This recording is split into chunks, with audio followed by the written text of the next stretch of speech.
घटायो पार प्रेम रंग दीजे सुत बीजे अमीर सदार तन मन हो मेरे प्यारे गुरु दाता ब्रह्मदत्ता द्वारे खड़ा मेरी विनती सुनो गर प्यार हटहु में गाओ दया सीता पार किया स्वामी गीता पार किया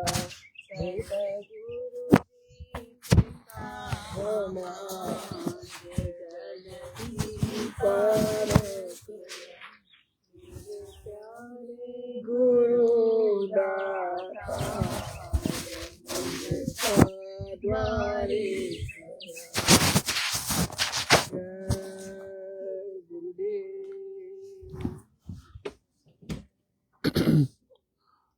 जय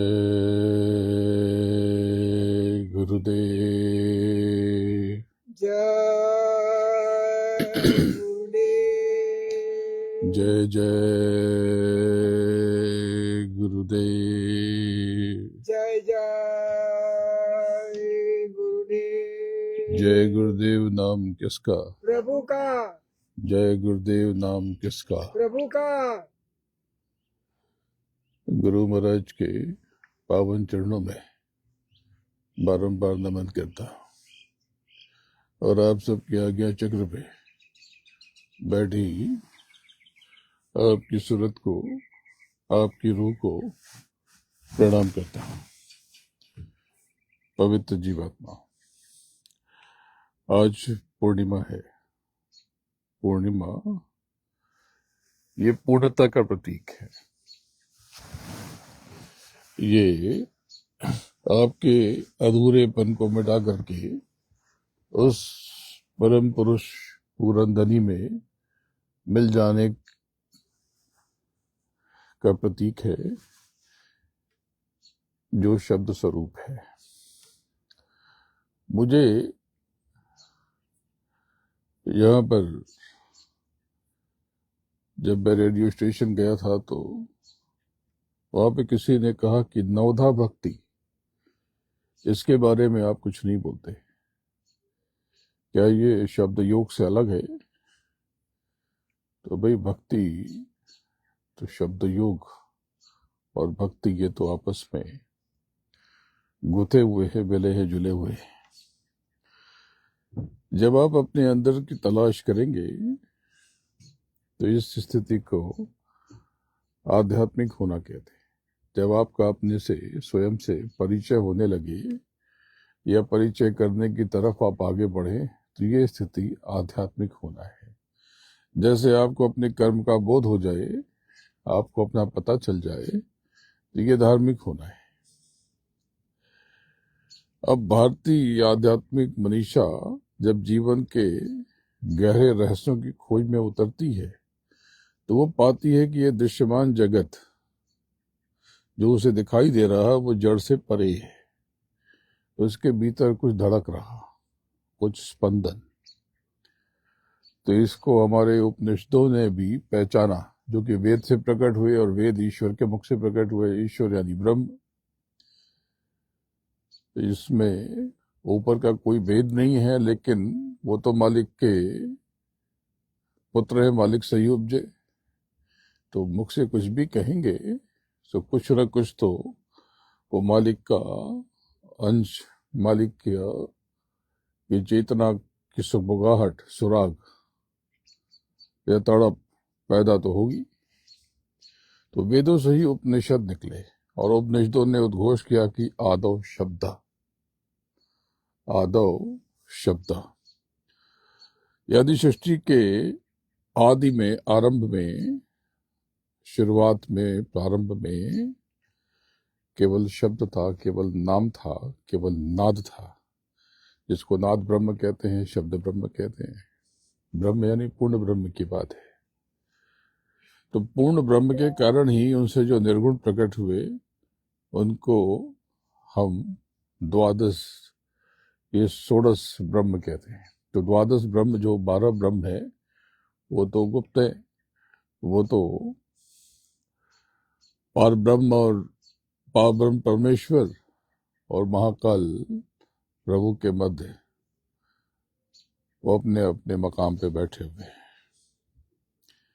तो आदो शब्द, यहाँ पर शब्द से तात्पर्य केवल भाषा, लिपि या कंठ से निकली कोई ध्वनि नहीं है, बल्कि यह उस आदि कंपन की बात है, उस प्राणनाद की बात है जिससे समूची रचना हुई, जिससे सब कुछ उपजा, जिससे सब कुछ बना, जिससे संपूर्ण कायनात का पूरी रचना का ताना बाना बुना गया। तो सुरत शब्द योग ऐसे आदिनाद के नादिनाद में एकाकार होने का परम विज्ञान है। ये बहुत ऊंचा मार्ग है, बड़े भाग्य से शब्द योग का पता चलता है।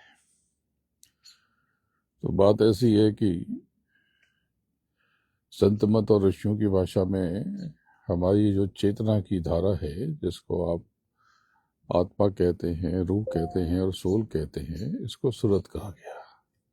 और समष्टि में जो गुंजन हो रहा, जो नाद गूंज रहा, उसे परमात्मा की जीवंत तरंग यानी शब्द या नाम या ध्वनि या नाद कहा गया।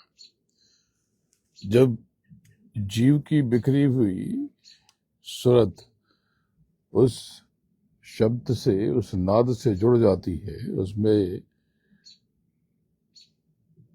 विलीन हो जाती है, तो ये योग होता है। तो ये शब्द योग यानी शब्द से जुड़ने की क्रिया प्रक्रिया।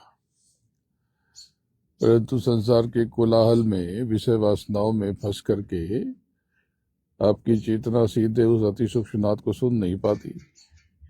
तो इसके लिए बीच में मध्ययुगीन महापुरुषों ने नवदा भक्ति की बात बताई। ये खुद के रूपांतरण की तकनीक है, जुगाड़ है, उपाय है, युक्ति है। ये कोई धार्मिक कर्मकांड नहीं है, बल्कि शब्द योग के 9 पड़ाव हैं। नवदा भक्ति, जिसके माध्यम से, जिसके द्वारा आपकी चेतना स्थूल यानी ये देखो, ये आहत स्वर से आरंभ करके उस परम निशब्द यानी एब्सोल्यूट साइलेंस में लीन और विलीन हो जाती है, समा जाती है। तो नवदा भक्ति दरअसल शब्द योग के, नाम योग के, ये ध्वनि योग के आंतरिक सोपान के ही रूप स्वरूप है। तो आप ये समझिए कि ये क्या है, इसके कौन कौन से पड़ाव हैं, ऐसी कौन कौन सी सीढ़ियां हैं, सोपान हैं। तो पहली सीढ़ी है श्रवण, सुनना, यानी भजन। बाहरी कोलाहल से अंतर्ध्वनि की पात्रता खत्म होने लगती है। तो भक्ति का पहला चरण है अंतःश्रवण, भजन, अंतर्नाद को सुनना। सामान्यतः लोग इसे केवल कथा कहानी सुनना मान लेते हैं, किंतु शब्द योग के धरातल पर यह सुनना दरअसल चेतना का सक्रिय मौन है। मनुष्य हमेशा अपने अहंकार से एक अलग रसातल में धंसता जाता है। वो भाषण देता है, भाषण सुनता है, वक्ता हो जाता है और बारी बात सुन करके खुद को ज्ञानी ध्यानी समझता है और अपनी ही बाहरी बुद्धि की यानी मन बुद्धि चित्त और अहंकार में जो बुद्धि है उसकी योग्यता, उसकी बात को सूद समझ करके गुण, उसी को गुण बात समझता है और खुद को ज्ञाता समझता है। और फिर वो सबके ऊपर थोपना चाहता है। तो इससे हट करके, बाहरी कोलाहल से हट करके, जब आप अहंकार को छोड़ करके शांत हो जाते हो और अपने भीतर उतरते हो, तो बाहरी संसारी शब्द ये थमने लगते हैं, यानी आहत शब्द थमने लगते हैं, और आपकी सूरत अंतर्मुखी होकर के अंतर के शब्द को पकड़ती है। जब आपके भीतर एक गहरी शून्यता और ग्रहणशीलता पैदा होती है, तब आपके भीतर उस दिव्य अंतर्ध्वनि सुनने की पहली पात्रता जन्म लेती है, जो नाद है, आपका मूल है। तो ये पहली सीढ़ी हुई। दूसरी सीढ़ी महापुरुषों ने कीर्तन बताया। तो कीर्तन का मतलब क्या है? ये श्रवण के माध्यम से जो शब्द, जो नाम आपके भीतर प्रवेश कर गए, यानी आपने उसको थाम दिया, तो वो जो संगीत है, दरअसल वो संगीत ही कीर्तन है। कीर्तन का अर्थ केवल झांझ मजीरा बजाना नहीं या कंठ से ऊंचे स्वर में गाना नहीं है। वास्तविक प्रक्रिया है अपनी ऊर्जा को शब्द के कंपन के साथ में एक तान कर देना, उसमें लीन हो जाना। ये कीर्तन है। कीर्तन का अर्थ समझ लो। कीर्तन का अर्थ है शब्द की धार को पकड़ लेना। आपका जो मन है, ये 24 घंटे हजारे ढेरों बिखरे हुए विचारों के कोलाहल में ही रहता है। तो जब आप नाम का दान लेकर के अपने भीतर उतरते हैं और शब्द को पकड़ने की कोशिश करते हैं, तब आप समझ लो कि आपके भीतर एक अनुनाद पैदा होता है। रेजोनेंस कहते हैं। ये रेजोनेंस, ये अनुनाद, जब आप उसको थामते हो तो ये लयबद्ध कंपन आपके मन, बुद्धि, चित्त और अहंकार को, ये जो इन्होंने कब्जा कर लिया आपके ऊपर, इसको समेट देते और लपेट दे करके बांध बुन देते, एक गठरी बना करके छोड़ देते।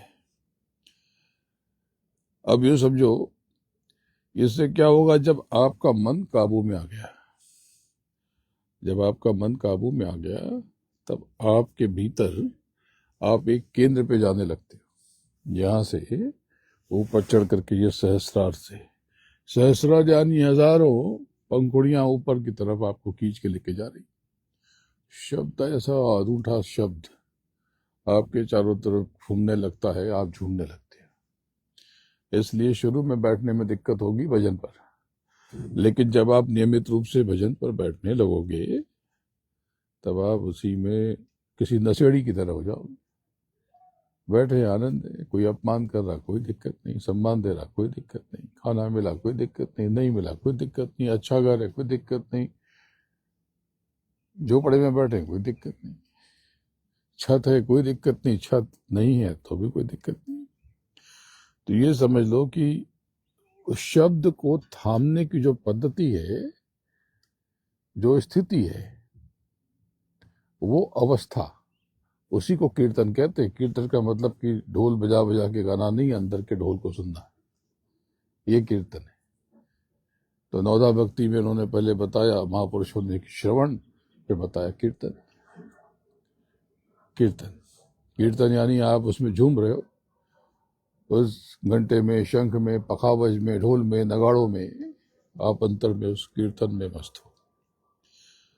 तो अब ये जो कीर्तन है, आपकी चित्त की भूमि, जो मन, बुद्धि, चित्त और अहंकार ने सब आपका कवाड़ा कर दिया, इस चित्त की भूमि को, आपके भीतर अंतर मन को आपको शुद्ध करता है, साफ सफाई करता है, आपकी मलिनता को नष्ट करता है, जो मन आपका मैला हो गया,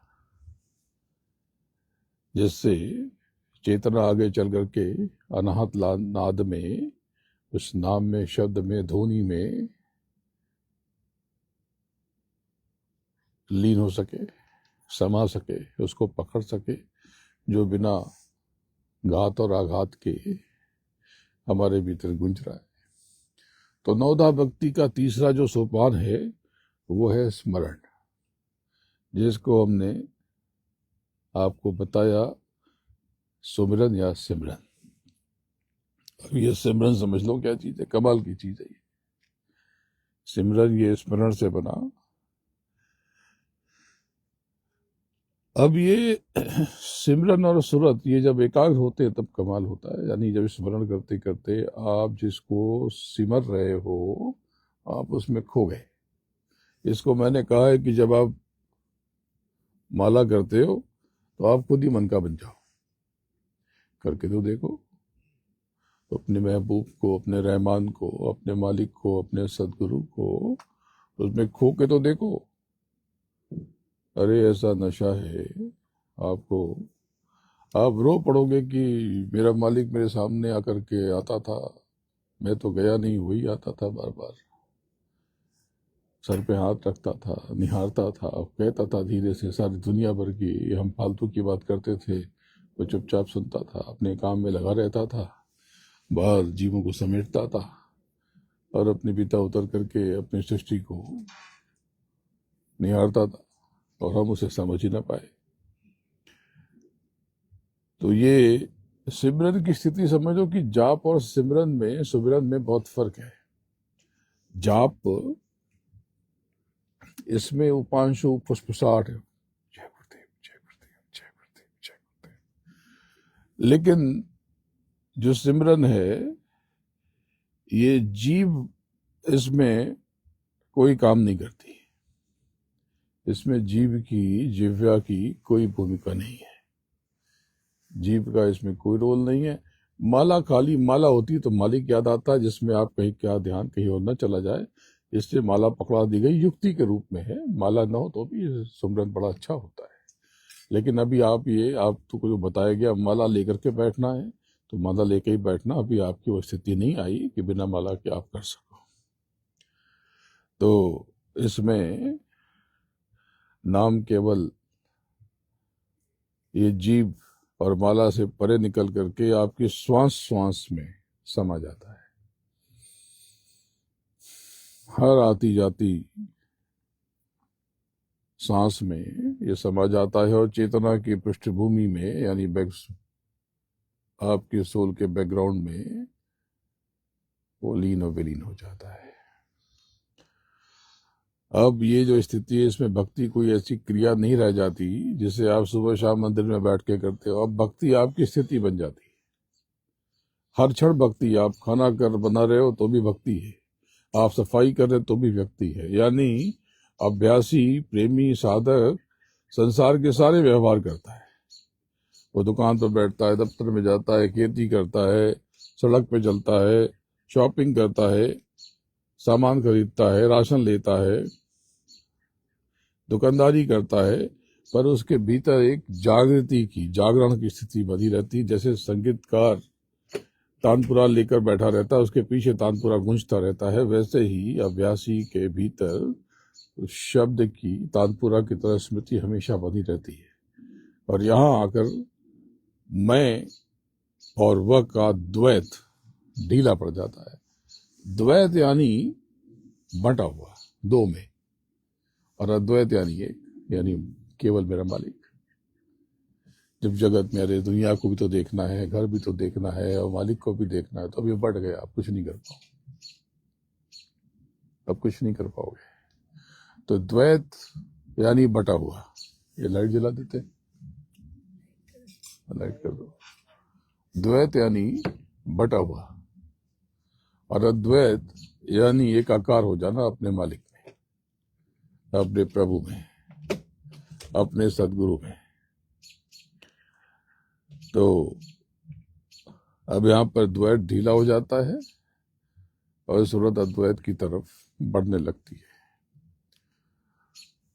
तो नवधा में जो चौथा है वो है, महापुरुषों ने बताया कि पाद सेवन, चरण सेवन, यानी शब्द रूप गुरु के सम्मुख समर्पण करके चरण सेवन की गहरा आध्यात्मिक अर्थ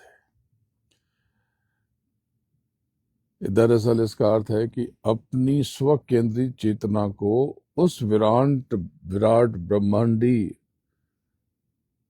शक्ति, उस सदगुरु के सामने स्वयं को अर्पित समर्पित कर देना। ये चरण छूना, ये खाली इससे कोई मतलब नहीं है।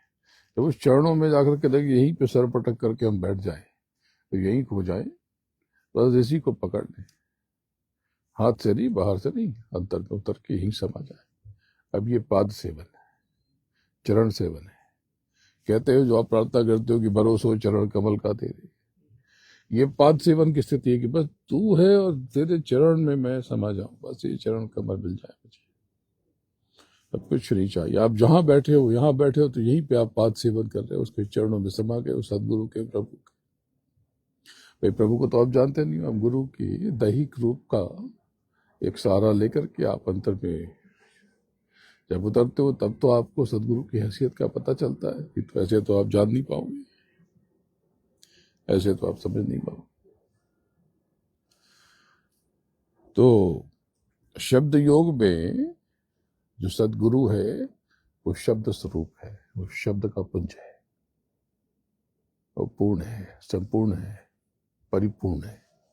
ये जो पूर्णिमा या तो चंद्रमा दिखाई नहीं दे रहा, उस तरफ होगा, किस तरफ से निकलेगा पता नहीं, या निकल रहा होगा, बादल के पीछे छुपा होगा। तो ये पूर्णिमा, तो इसमें तो दाग है, उसमें कोई दाग नहीं,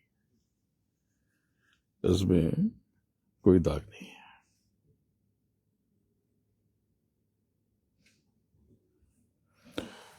वो जो मालिक है, वो जो सदगुरु,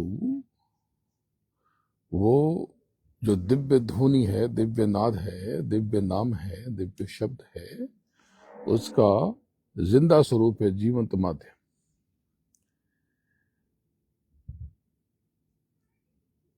ये जो मन बुद्धि चित्त और अहंकार है ना, ये अहंकार बड़ा कमाल का है। इसमें बहुत भार होता है, इसमें बहुत वजन होता है। ये हर जीव को अकड़ में रखता है। अरे तुमने ऐसा क्यों किया, क्या समझते हो तुम अपने आप को, मुझे जानते नहीं हो। लेकिन आध्यात्म का नियम है कि जो झुकता है वही ऊपर उठता है। जब साधक, जब प्रेमी, जब अभ्यासी झुकता है चरणों में मालिक के, सदगुरु के, तब वो स्वीकार कर लेता है कि मैं इस मार्ग का, इस रास्ते का निर्माता नहीं हूं, मैं तो केवल यात्री हूं, इस सफर का मुसाफिर हूं। मुसाफिर हो तुम भी, मुसाफिर रहे हम भी। इस पूर्ण समर्पण से चेतना, आपकी जीवात्मा हल्की हो जाती है, आपकी सूरत, आपकी सोल, आपकी रूह बहुत हल्की हो जाती है। और हल्की चेतना ही, यह हल्कापन ही, अहंकार से परे की स्थिति ही शब्द की अंत प्रवाह धारा में ऊपर की ओर गतिमान हो सकती है, ऊर्ध्वगमन कर सकती है। ऐसे नहीं, ऐसे तो अकड़े रहोगे तो कुछ नहीं होगा, अकड़ में जीव बैठा रहे तो बैठा रहे। अब नवधा भक्ति में पाद सेवन के बाद कहते हैं, महापुरुषों ने वो बताया, अर्चन, अर्चना करते हो ना, अर्चन। तो ये क्या है अर्चन? ये रूप से अरूप का दिव्य सेतु है, रूप से अरूप का ये दिव्य सेतु है। दरअसल ये जो मानव मन है, अंतःकरण, मन बुद्धि चित्त और अहंकार, ये इसका जो स्वभाव है ना, ये लिमिट में, सीमा में रहता है। मैं आपसे कहूं कि आपका जो धाम है वो असीमित है, तो असीमित आप क्या समझोगे? आप उस सीमा को बड़ा कर दोगे। मैं कहूं कि वो अनलिमिटेड है, तो आप अनलिमिटेड को ऐसे देखोगे और कहोगे कि ये अच्छा, ये लिमिट, तो इसको इधर कर दोगे और बड़ा कर दोगे। इससे ज्यादा आप सोच ही नहीं सकते। अनलिमिटेड ये शब्द आप इस्तेमाल तो करते हो, पर आप इसको जान ही नहीं सकते, आपके लिए अज्ञात है। क्यों? क्योंकि ये जो मन बुद्धि चित्त और अहंकार, जिसको अंतःकरण कहते हो, ये हमेशा लिमिट में रहता है, ये किसी न किसी हद में होगा। और मालिक तो बेहद है, वो सदगुरु बेहद है, और आप हद में ही रहते हो। कहते हैं कि भाई अपने लिमिट में रहो। अरे वो जो प्रभु है वो अनलिमिटेड है, ये अनलिमिटेड है। आप हद हो और वो बेहद है। तो बेहद को समझोगे कैसे? तो समझो बहुत बड़ी हद नहीं, उसकी कोई हद नहीं है, कोई लिमिट नहीं है। इसको आप जितना विचार करोगे आप जो है खोते जाओगे। तो यूं समझो कि ये मन को कोई ना कोई रूप चाहिए, मूर्त चाहिए, प्रतिमा चाहिए। आप श्री कृष्ण को तब मूर्ति तो देखा, आपने श्री कृष्ण को तो देखा नहीं। श्री कृष्ण को भक्ति करते हैं तो एक दे दिया मयूर पंख, एक दे दिया बांसुरी। अब उन्होंने मयूर पंख और बांसुरी को ही कृष्ण समझ लिया, क्योंकि ये जो मन है अब वो सीमा में रखेगा। उसने आपको सीमित कर दिया। अरे श्री कृष्ण न तो मयूर पंख है न बांसुरी है, वो तो ब्रह्म है, वो तो त्रिकुटी के स्वामी है। ब्रह्म का मतलब ब्रह्म बहुत बड़ी ऊर्जा है। ब्रह्म को जानने वाला योगेश्वर वो तो अपनी बहुत शक्तिशाली हो जाता है। श्री कृष्ण को केवल जान लेना, उसमें लीन विलीन होने की बात छोड़ दो। आपने श्री कृष्ण को जान लिया तो ही बहुत कुछ, लेकिन अब आप तो जान ही नहीं सकते। आपने तो खुद को हद में बांध दिया। एक बांसुरी रख दी, एक प्रतिमा रख दी, बाल गोपाल लड्डू गोपाल रख दी। अब आप उसी में इतने में ही अब आप तो हद में हो गए, लिमिटेड। अब आप श्री कृष्ण को नहीं जान सकते। श्री कृष्ण को, ब्रह्म को जानने के लिए आपको बेहद समझना पड़ेगा, हद से परे जाना पड़ेगा। तो ये जो मानव स्वरूप है इसको तो कोई एक चाहिए प्रतीक, मूर्ति, फोटो। आप गुरु महाराज को भी याद करोगे तो कोई तस्वीर जो देखते हो, तो अब मान लो किसी ने 50 साल पहले देखा होगा तो काली काली दाढ़ी याद करेगा, और उधर देखा हो। और जिसने अभी 15 साल पहले देखा तो सफेद दाढ़ियां करेगा। अब तो भेद हो गया ना। सच्चा कौन है? दोनों हद में चले गए। मन ने खेल कर दिया, मन ने उस बेहद को हद में बांध दिया। कितना बड़ा कमाल कर दिया, आपके साथ खेल हो गया, आपको पता भी नहीं चला। तो बात ऐसी है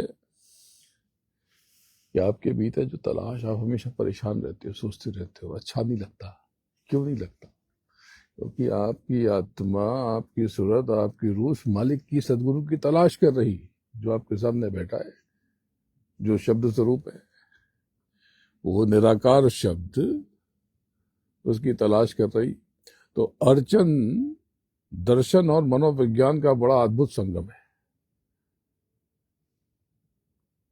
जो इस उदेड़ बुन को, इस द्वंद को, अंतर्द्वंद को सुलझाता है। तो अर्चन में जीव को कह दिया गया कि चलो ये लो, तुम ये प्रतिमा ले लो, ये स्थूल एक स्वरूप ले लो। एक असीम सत्ता को एक प्रतिमा में रख दिया और कह दिया कि भाई ये असीम सत्ता है। तो कोई भी बना दिया, लड्डू गोपाल बना दिया, कोई विग्रह रख दिया। उस पर कहते हैं ना अर्चन कर रहे, तो कोई कुमकुम डाल रहा, कोई चावल डाल रहा, कोई जल डाल रहा। हाँ। तो ये महापुरुषों ने जुगाड़ बनाया, युक्ति, खेल। इसी से ये इसमें से आपको इस हद से बाहर बेहद की तरफ निकालने की युक्ति बनाई। तो उसमें उन्होंने क्या किया कि एक कोई कुछ विग्रह रख दिया। तो अब यह चरण न तो रूप को नकारता है और न उसमें अटकता है, तो बस अपने मालिक को। लेकिन इसका नुकसान ये हो गया कि वो एक उसमें सीमा पे बंध गया। लेकिन दरअसल इसका जो मुख्य प्रयोजन था अर्चन का, वो कमाल का था। ये अर्चन चेतना को एक सुंदर अनुशासन देता है। जैसे आपसे कहा गया कि सुमरन ध्यान भजन करो, तो ये अर्चन ही तो है, लेकिन आप नियमित नहीं कर पाते। मैं आपसे कहता कि दूध चढ़ाओ तो आप चढ़ाते, यज्ञ करते हैं तो मैं पकड़ा देता हूँ पुपरी श्रृंगी, चढ़ाओ जल, तो सब चढ़ा रहे। मैं कहता अब यहाँ पर केंद्रित करो तो कुछ कुछ कर लेते हैं और पकड़ लेते हैं, काम हो जाता है। तो अर्चन में स्थूल रूपों और सामग्री और मूर्तियों के रूप में आप उस अति असीम सत्ता की पूजा करते हो। वो जो अनामी था और वो नामी हो गया, यानी उसने अपना नाम रख लिया और वो प्रकट हो गया। था वो निराकार, लेकिन उसने रूप धरा और साकार हो गया। तो सच्चा कौन है, निराकार या साकार? अरे निराकार ही ने ही खुद को साकार किया। इस भेद को तो समझो। तो अब इसमें अर्चन में क्या करते हो? अर्चन में एक स्थूल रूप पकड़ लेते हो और कुछ सामग्री रख लेते हो, और सामग्री से एक मूर्तियों के माध्यम से उस असीम सत्ता की पूजन की विधि को जगाते हो। अब क्या है कि अब आपके मन को सीमा में रहने की आदत है, तो वो सीमा में चला गया। अब यह जो स्थिति है, आपका मन न तो आपको अंदर कोई अभाव देता है, न कोई भटकाव देता है, न नकार देता है, यानी नकारता भी नहीं है। बस ये चेतना को एक अनुशासन में बांध देता है कि बस ये अर्चन करो। अब आप आंख बंद करके अंदर घुस जाते हो। अब ये अंतर यात्रा में चले गए। यहाँ पे आप अर्चन कर रहे हो, यहाँ पर आप अंतर दस्तक दे रहे हो। जो अभिषेक है एक प्रकार का अर्चन समझ लो। अब आप यहाँ पर, अब आप के आज्ञा चक्र पे स्पंदन होने लगा। जो नियमित अर्चन करते हैं झूम करके, डूब करके, उनको कुछ पता नहीं चलता कौन पुकार रहा है, कौन चिल्ला रहा है, फोन बज रहा है, धंधे का समय है, और तो डूबा है। आपने देखा होगा बहुत से लोग भक्ति से कर रहे हैं, बोले तो मूर्ति पूजा में फंसे। मूर्ति पूजा में नहीं फंसे, वो अर्चन कर रहे हैं। अर्चन करके धीरे से पकड़ लेंगे। जैसे कि उन्होंने पकड़ लिया अर्चन में, मेरे तो बस गिरधर नागर, दूसरा ना कोई, और उन्होंने अपने मालिक को पा लिया। गुरु तो उनके रहदास थे, लेकिन उनको बचपन में एक प्रतिमा थमा दी गई, जिनको आप रानी कहते हो, महारानी कहते हो, पटरानी कहते हो, मीरा माता कहते हो, मीराबाई कहते हो। तो वो अर्चन में ही, और वो अर्चन में सुमरन ध्यान भजन उनका हो गया, और वो सशरीर समा गई। ऐसा इतिहास में हो सकता है, होता है। क्या पता मैं भी सशरीर समा जाऊं, गायब हो जाऊं, क्या करोगे? यहीं बैठे बैठे लुप्त हो जाऊं तो हैरान रह जाओगे। कभी ऐसा हो जाए तो इसमें क्या है, अर्चन में एक बहुत अच्छा सुंदर अनुशासन हो गया। अब मूर्ति या जो प्रतीक है, या तस्वीर या यंत्र, इसका उद्देश्य आपके अंतर मन को एकाग्र करके मन, बुद्धि, चित्त और अहंकार को धीरे से किनारे करके, क्योंकि उसको तो सीमा में बंध गए, वो तो खुश है कि बस ये देखो ये फंसा हुआ है, आनंदित है, उनके मन के अनुकूल काम हो रहा। लेकिन इसमें खेल हो गया। नवता भक्ति में ये बड़ा कमाल किया इस अर्चन में। तो अब जीव के भीतर की जो सूरत है वो जग गई। अब वो सूरत एकाग्र होकर के उस अदृश्य, उस अच्युत शब्द तरंग की ओर बढ़ गई, और शब्द में ये चला गई। तो नवदा भक्ति का जो छठा हिस्सा है, उसको वंदन कहते हैं। वंदना, आप प्रार्थना कह सकते हो। तो बुद्धि की सीमा और तर्क का मौन है ये वंदना, वंदन। जब अंतर यात्रा गहरी होती चली जाती है, ये जब आप अपने भीतर और डूबते जाते हो, तो वंदन के पड़ाव पर आप पहुंच जाते हैं।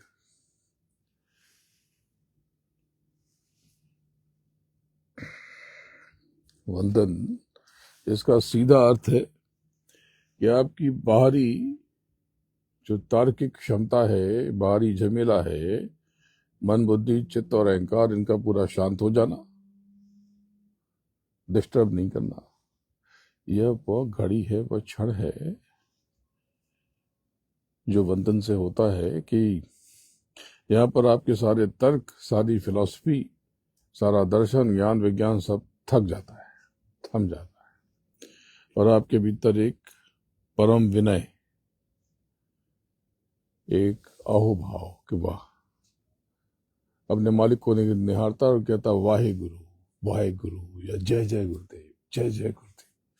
जय जय गुरुदेव जो शब्द है, इसका अर्थ यही है, वाहे गुरु यानी मालिक तू धन्य है। आहा, मेरा सदगुरु, तू तो दाता दयाल है, तू बेमिसाल है। आहा, ये अहोभाव। हमारी जो बुद्धि है ये केवल शब्दों का जाल बुनना जानती है और संसार में बटना और बांटना जानती है। उस असीम को, उस परमात्मा को नहीं जान सकती, सदगुरु को नहीं पहचान सकती। तो जो वंदन है वो ज्ञान का, बाहरी ज्ञान का निषेध करता है, वो बाहरी ज्ञान का निषेध करता है। जो वंदना करता है, प्रार्थना करता है, उसको कोई मतलब नहीं ज्ञान से, विज्ञान से, कौन सी विधि है, इस विधि करूं, उस विधि करूं, कैसे परमात्मा को पाऊं। अपने मस्त अंतर में प्रार्थना कि तू ही मेरा, तू ही रे प्रभु संसार में, पितु मातु सहायक स्वामी सखा, तुम ही गुरुदेव हमारे हो। जिसके कोई और आधार नहीं, उसके तुम ही रखवारे हो। जग जीव पतंगों के जीवन हो, चंदा हो, जियारे हो, यानी वो खोया है। तो बारी सारी विधि खत्म हो गई और सारी ज्ञान की सीमा खत्म हो गई। कितना कमाल का देखो, वंदन, वंदना, प्रार्थना। हाँ, तो यहाँ पर बुद्धि स्वीकार कर लेती है, मान लेती है कि अब मैं इसके आगे नहीं जा सकता। लोग कहते हैं ना कि भाई आस्था के आगे अब कुछ, कोई बुद्धि की बात नहीं है। संसार भी वहां पर छोड़ देता है, भाई ये तो अभी ये फेथ की बात है, ये फेथ, इस पे हम साइंस काम नहीं करेगी हमारी। ये कैसे होता है भाई? किसी को बता दें यहाँ पर कि भाई कबीर साहब थे, उनका शरीर खत्म हो गया, शरीर जो है फूल बन गया, तो कौन मानेगा? तो क्या करेंगे? बोले फेथ है भाई, हम नहीं जानते। मीराबाई सशरीर उस प्रतिभा में समा गई, तो बोले कि क्या? बोले कि फेथ। तो यहाँ पे बुद्धि का काम खत्म हो गया। बड़ा अच्छा हुआ, दिमाग लगना बंद हो गया। यानी आपने सब कुछ अपने सदगुरु पे जब छोड़ दिया, ये वंदना है। बुद्धि लगा रहे हो, अरे ये सही कर रहे हैं कि गलत कर रहे हैं गुरुजी, क्या कर रहे हैं गुरुजी? अरे गुरुजी जो कहीं उनकी फ्लाइट ना छूट जाए, अरे गुरुजी देख लेंगे, तुम कहाँ चिंता करते हो? अरे गुरुजी आराम से बैठे, हिल ही नहीं रहे, फ्लाइट का टाइम हो रहा है। अरे छोड़ो ना, तुम भी बैठ जाओ। अरे तू बैठा, मैं भी बैठा, तू जाने तेरा काम जाने। तू भी उड़ेगा, मुझे भी उड़ा देगा। लेकिन जीव ऐसा करता नहीं है। तो बड़ी चिंता होती है, अरे गुरुजी समझ नहीं रहे।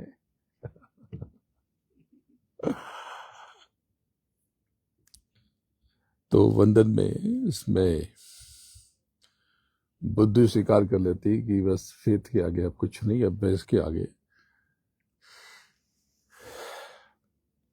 मुझे नहीं पता, आई डोंट नो। तो अब यहां से जो रियल विजडम है, इसको प्रज्ञा कहते हैं हिंदी में, संस्कृत में, वास्तविक प्रज्ञा का यहाँ पर उदय होता है। अब यहाँ पर दिव्य कान, ये कान नहीं, ये तो बेकार के कान है, तो बहरे हो जाए, कभी फट जाए, जोर से दमका हो तो यही खत्म हो जाएगा। ये कान यहाँ पे ये कभी फटता नहीं है। ये तो आपने सुनना छोड़ दिया है, तो आपको पता नहीं।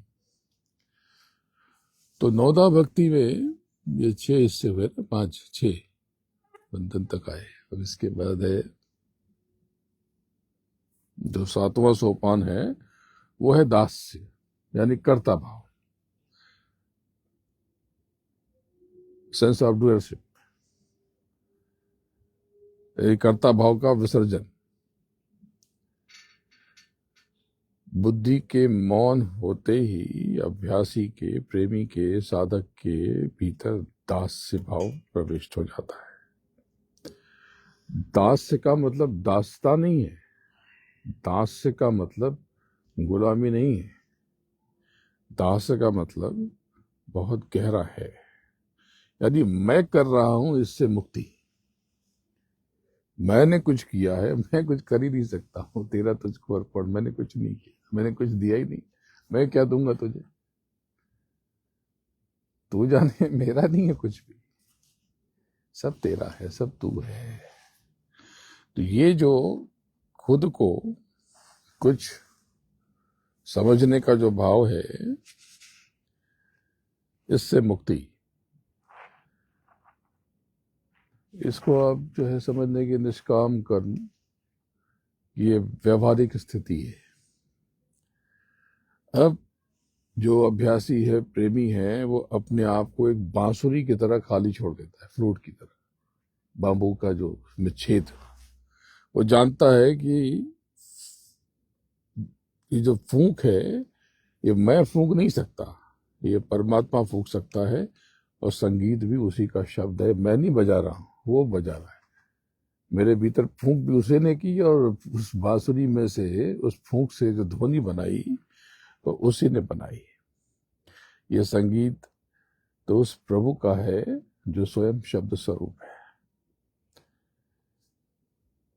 बाकी सब तो एक मीडियम है, एक माध्यम है।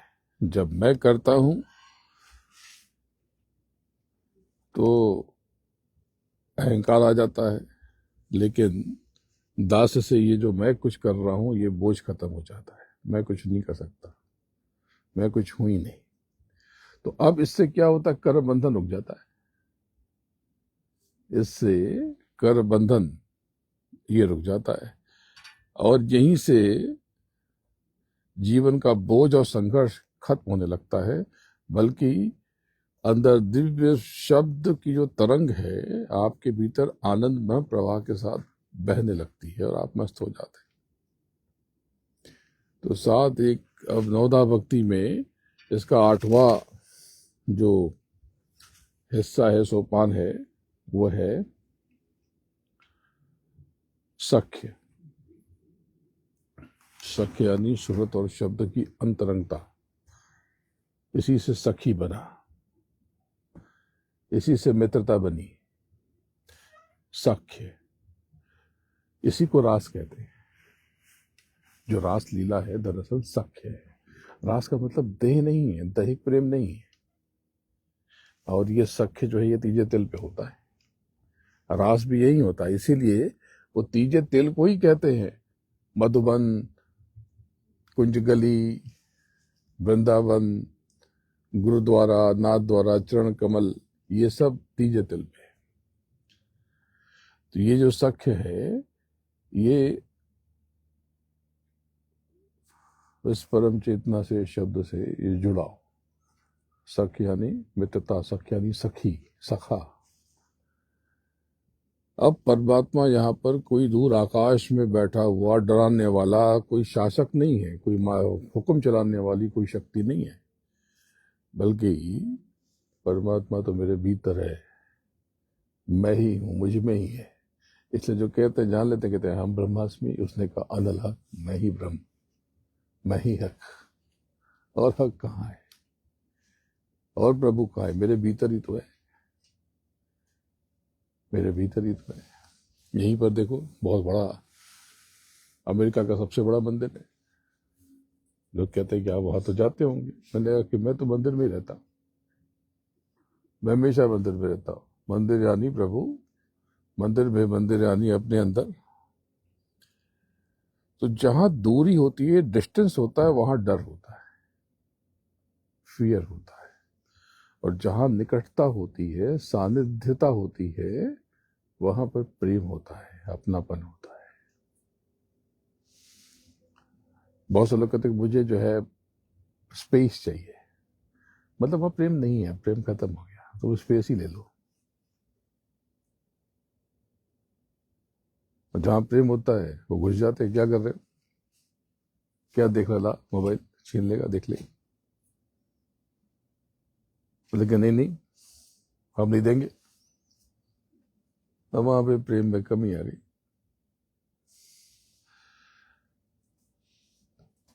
तो जहां पर दूरी है वहां पर प्रेम नहीं होता। तो सख्य जो है ये हमें हर प्रकार के भय से दूर करती है। शब्द योग में ये वो स्थिति है जब आप तीजे तिल पर जाते हो और यहाँ पर आपकी सूरत, आपकी चेतना, आपकी रूह उस परम नाद के करीब पहुंच जाती है, नजदीक पहुंच जाती है, और साधक और साध के बीच का सारा तनाव, सारा संकोच, सारी हेजिटेशन खत्म हो जाती है। अब चेतना अब शब्द के ठीक सामने है, उसकी आंख में आंख डाल के खड़ी है। मैर गए माही गुरुदेव मिलो पायो हम प्रसाद, तो सदगुरु मारे सबद सौ निरख निरख निष्ठा, और राम अकेला रह गया, कोई और ना आया। अब नवदा भक्ति का जो अंतिम सोपान है वो आत्मनिवेदन, सूरत का शब्द में पूर्ण विलय। और अब इस पूरी यात्रा का, इस पूरे प्रयास का परम शिखर आत्मनिवेदन।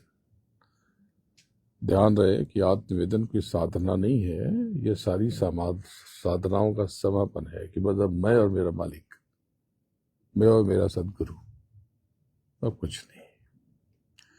अब यहाँ पर कुछ नहीं बचता, न लेने के लिए न देने के लिए। साधक प्रेमी खुद को ही अर्पित कर देता है, उस चरणों में समर्पित कर देता है, मिटा देता है,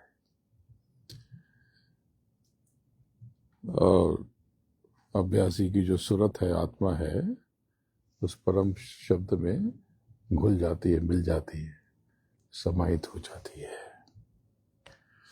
और यही सूरत शब्द का मिलाप है, यही अद्वैत का साक्षात्कार है। सारे द्वैत से हट करके अद्वैत में मिल जाना। यहाँ पर न कोई भक्त बचता है, न कोई साधना बचती है, या मैं का भ्रम टूट जाता है। अब जो आदि में, आरंभ में शब्द था, अंत में केवल शब्द ही शेष रह जाता है। तो ये नवधा भक्ति, तो इसको संतों ने, महापुरुषों ने थोड़ा सरल किया और कहा कि सुमिरन ध्यान और भजन, सुमिरन ध्यान और भजन, ये सच्ची भक्ति है। ये पूरी नवधा का जो सार, ये सुमिरन ध्यान और भजन। तो ये नवधा भक्ति इसलिए कहीं आप संसार में सुनोगे तो कोई है कि हमारे यहाँ नवधा भक्ति है, तो कभी पढ़ लेना कहीं पर नवधा भक्ति क्या है। तो कभी ये तो हमारा सुमिरन ध्यान भजन है, जब हमारे मालिक ने, हमारे सदगुरु ने ये नाम का दान दे करके बताया था। तो कभी इसकी और बातें बताऊंगा। चलो, बड़ा अच्छा है। या तो समय न गर्मी है न सर्दी है, थोड़ी गर्मी दिन में तो थी, 2 दिन काफी गर्म रहेंगे, कल परसों थोड़ा गर्मी रहेगी यहाँ पर। हाँ, 102 यानी कितना हो गया सेल्सियस में, 35, 36, 38 ऐसे ही कुछ हो गया, काफी गर्म हो गया। हाँ, 37 सेल्सियस में काफी हो जाएगा, बहुत गर्म हो जाएगा, तो कोई बात नहीं।